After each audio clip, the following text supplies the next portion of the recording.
Hi everyone, this is just a quick little tutorial on how to access FlipGrid if you were having trouble with it on the first day. So once you go into your team, under the general channel, you will see a whole bunch of tabs up here at the top. Now if you don't see FlipGrid popping up right there, it might be under a drop down depending on your screen size. So, and here's where the inventory is. There's also a link to it if you scroll up.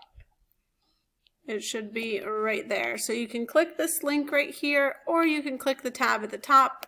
And when you do, it will probably ask you to join with Microsoft. So make sure you click and join with Microsoft and use your DCPS login to sign in.